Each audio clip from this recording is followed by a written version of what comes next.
Greetings, my name's John Boucher. I'm the Wizard of Reuse, and this is December 2014, and this is one of my properties that I was able to convert to zero waste permaculture, and it's a slow process of learning, and so I just wanted to share kind of some of the awesome things I learned how to make with our waste stream. First and foremost, propagating food and seedlings with waste as possible. With you can sprout egg cartons. This is kind of where I've arrived at the end of the year after doing it in different ways. This way it has kind of a greenhouse protection, and you can water from the bottom. I also added a soil amendment of biochar, which can turn the soil into a living microbiotic ideal situation. So apparently the Indians in the Amazon use that to make the Amazon. So started adding that to the soil. Here you can see some self watering containers for container gardening. You water it through the straw there. This is a mimosa, and this looks like it's not doing that well, but let's see here. Here's one.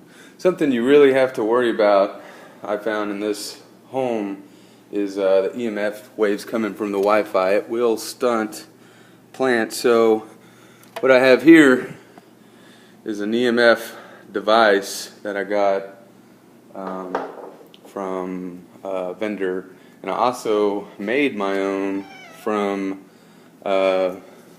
different metals. There's gold in the head from a pins of a computer, and basically use copper. There's a Tesla coil around a crystal. This is called orgonite.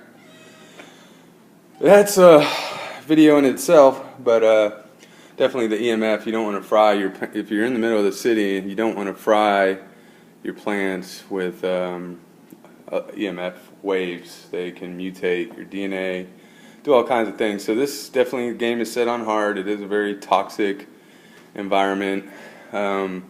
So, you know, growing seedlings with the ability to close it down is where I arrived. Also like using the Ziploc bag, wet napkin, seedling sprouting tool, but I don't have that right here.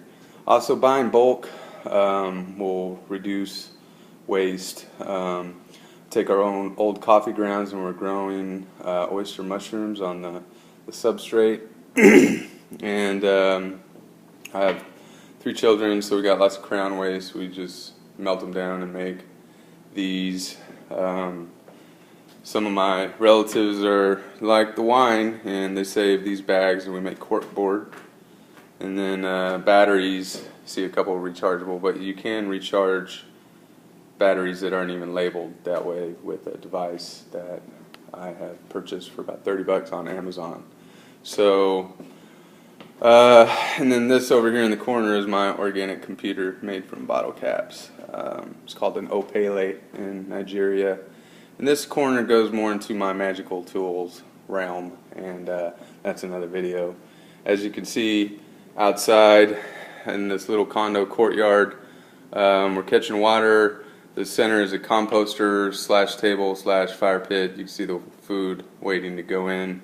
And I actually decontaminated an old chlorine bucket, and this is the house, you know, bucket that we put food waste in. So just a little review, and then oh yeah, this is called Epic. This is expanded polystyrene infused with cement. Basically, we built the tanks out there, and the centerpiece with Epic instead of concrete, which saved us about 3/4 the cost and materials, and we were able to use about 10 bags worth of styrofoam and paper waste. And it's basically a better material than concrete, which doesn't really last that long and has a negative ion, so it's kind of an energy sucker. This will last longer, and it's more green and sustainable. So we garden waters itself. It's on a solar system. If power goes down, the garden will still go. And then these are some of the ways we are reaching our zero waste goal. So hope you like.